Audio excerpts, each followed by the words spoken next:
안녕하세요. 신용 좋은 사람들의 신용상담사입니다. 워크아웃의 목적은 채무자가 경제적으로 재기할 수 있도록 지원하는 것으로 채무조정 자체로 상환기간 연장, 분할 상환, 이자율 조정, 채무 감면 등의 상환 조건을 변경하여 신청인들을 돕고 있습니다.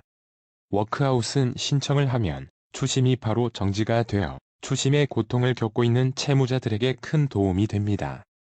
또한 신청만 하여도 채무의 변제 계획이 수립되는 4개월간 채무 상환이 중지가 됩니다.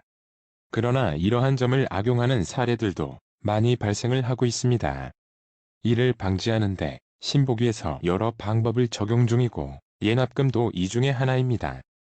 이번 영상에서는 워크아웃의 예납금이 무엇인지 그리고 예납금은 어느 정도 나올지를 채무자 사례를 통해 살펴보도록 하겠습니다. 예납금이란 신용회복위원회 워크아웃을 신청할 때 신청기와 같이 신청인에게 부과되는 금액으로 일반적으로 변제 계획의 1회분을 미리 납부하는 것을 의미합니다. 워크아웃 신청일에 신청비 5만원과 예납금을 가상계좌로 입금하라 안내를 받습니다. 신청비와 예납금은 취약계층의 경우 면제받을 수 있습니다. 신청비는 한 준에, 예납금은 두 준에 입금을 해야 합니다. 예납금은 표면적으로 채권사의 동의를 구하기 위해서 납부한다지만 실질적 이유는 워크아웃을 신청만 하고 시간을 끄는 행위를 막기 위한 조치로 해석이 됩니다. 예납금을 무조건 납부해야 하는지 물어보시는 분들이 많습니다. 과거에는 예납금이 부과 안 되는 사례도 많았고 부과되더라도 꼭 내지 않아도 되었으나 규정이 변경됨에 따라 납부하지 않으면 절차가 실효가 될 수 있다고 경고하고 있어 납부를 해야만 합니다. 예납금이 어느 정도 부과되는지를 채무자의 사례를 들어 살펴보겠습니다. 우선 채무자의 상황을 간략히 알아보겠습니다. 채무자의 채무원금은 6,500만 원이며 각 채무의 금리는 화면을 참고하시면 됩니다. 재산은 주택임차보증금 5천만 원이 있습니다. 채무자 가족관계는 본인만 있는 1인 가구입니다. 채무자의 소득은 월 240만 원이고 의정부에 거주하고 있습니다. 연체일에 따라 신청되는 워크아웃이 다릅니다. 미연체 또는 연체 30일 이하일 때 신속 채무조정, 연체 31일에서 89일 사이일 때 사전 채무조정, 연체 90일 이상일 때 개인 워크아웃이 신청됩니다. 채무자가 각각의 워크아웃을 신청하였을 때의 예납금을 살펴보겠습니다. 영상 시점에서는 신속 채무조정 특례를 신청할 수 있으며 25년 12월까지 일반 신속 채무조정 대신 금리 인하에 더 유리한 특례를 신청할 수 있습니다. 그렇기에 신속 채무조정 특례 예상 진단을 하여 상담인에게 보여드렸습니다. 상환 방법은 원리금 균등 상환 방식이며 최장 10년까지 상환기간 연장이 가능합니다. 신속 채무조정 특례는 연체이자만 감면이 되며 기존 약정 이율을 30%에서 최대 50% 인하해주는 채무조정 제도입니다. 여기서는 평균 40% 이자율 인하를 적용하였습니다. 화면의 표를 보시면 조정금리가 하향 조정된 것을 확인하실 수 있습니다. 월변제금은 소득에서 부양가족에 따른 생계비를 차감하여 산정됩니다. 상담인의 1인 부양가족으로 생계비는 약 144만 원입니다. 여기에 추가 생계비 20만 원을 인정받았다 가정하겠습니다. 이에 월 변제금을 계산해보면 월 약 76만 원이 예상됩니다. 신속 채무조정 특례 최대 기간인 120개월로 진행을 했을 때 이 금액과 거의 부합하는 78만 원으로 계산이 되었습니다. 월 약 78만 원을 120개월 변제하게 되며 총이자는 약 2,913만 원이고 총 변제금은 약 9,413만 원으로 예상되었습니다. 앞에서 설명드렸듯 조정안의 1회 변제금이 예납금이 되므로 신속 채무조정 특례의 예납금은 78만 원으로 볼 수 있습니다.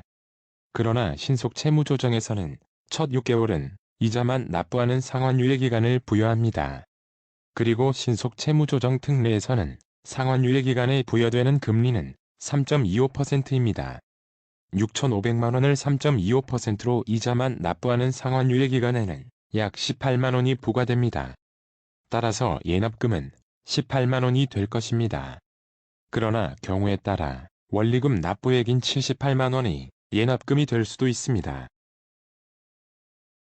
다음으로 프리워크아웃 예상 진단을 하여 상담인에게 보여드렸습니다. 상환 방법은 원리금 균등 상환 방식이며 최장 10년까지의 상환기간 연장이 가능합니다. 프리워크아웃은 연체이자만 감면이 되며 기존 약정 이율을 30%에서 최대 70% 인하해주는 채무조정 제도입니다. 여기서는 평균 50% 이자율 인하를 적용하였습니다.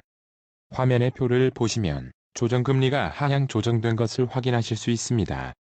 D저축은행과 E저축은행은 이자율 상한인 8%로 조정되어 더 50% 이상 인하되었습니다. 월변제금은 앞에 신속 채무조정에서 보았듯 76만원이 예상됩니다. 변제 기간을 112개월로 하였을 때 76만원으로 계산이 되었습니다. 월 약 76만원을 112개월 변제하게 되며 총이자는 약 2031만원이고 총변제금은 약 8531만원으로 예상되었습니다. 예납금은 1회 월 변제금인 76만원이 예상됩니다. 마지막으로 개인 워크아웃 예상 진단을 살펴보겠습니다. 변제 기간이 최장 8년까지 연장될 수 있습니다. 이자 감면의 경우 이자 및 연체이자 모두 전액 감면이 됩니다.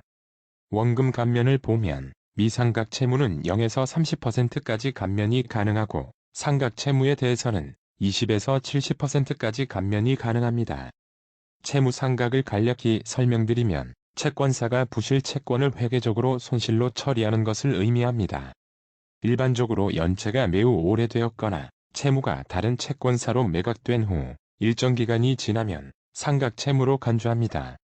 채무자는 3개월가량만 연체된 후 신청할 것이므로 모든 채무를 미상각 채무로 간주하여 결과를 산출하였습니다. 월변제금은 앞에 신속 채무조정에서 보았듯 76만원이 예상됩니다. 변제 기간을 85개월로 하였을 때 76만원으로 계산이 되었습니다. 월 약 76만원을 85개월 변제하며 총변제액은 6,500만원이고 채무 감면율은 0%입니다. 예납금은 동일하게 76만원이 예상됩니다.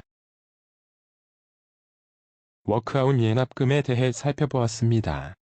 개인 워크아웃과 프리워크아웃은 동일한 예납금이 예상되었습니다. 이는 월 변제금을 산정하는 공식이 동일하기 때문입니다. 그러나 항상 같은 것은 아니고 채무 감면이 더 되는 개인 워크아웃이 보통은 예납금이 더 낮게 나오는 경우가 많습니다. 이와 다르게 신속 채무조정은 원리금 상환액이 아닌 상환유예 기간 납부액이 예납금으로 부과하고 있으며 이 경우 확연히 예납금이 낮게 부과되는 것을 확인할 수 있습니다. 그러나 예납금 부과를 접수 시 심사역이 결정을 하는데 어떤 경우에는 신속 채무조정을 신청하더라도 원리금 상환액을 예납금으로 부과하는 사례도 있기에 이를 주의하셔야 하겠습니다. 더 많은 신용 및 채무 관련 정보를 신용 좋은 사람들 홈페이지에서 찾아보실 수 있으니 많은 이용 바랍니다.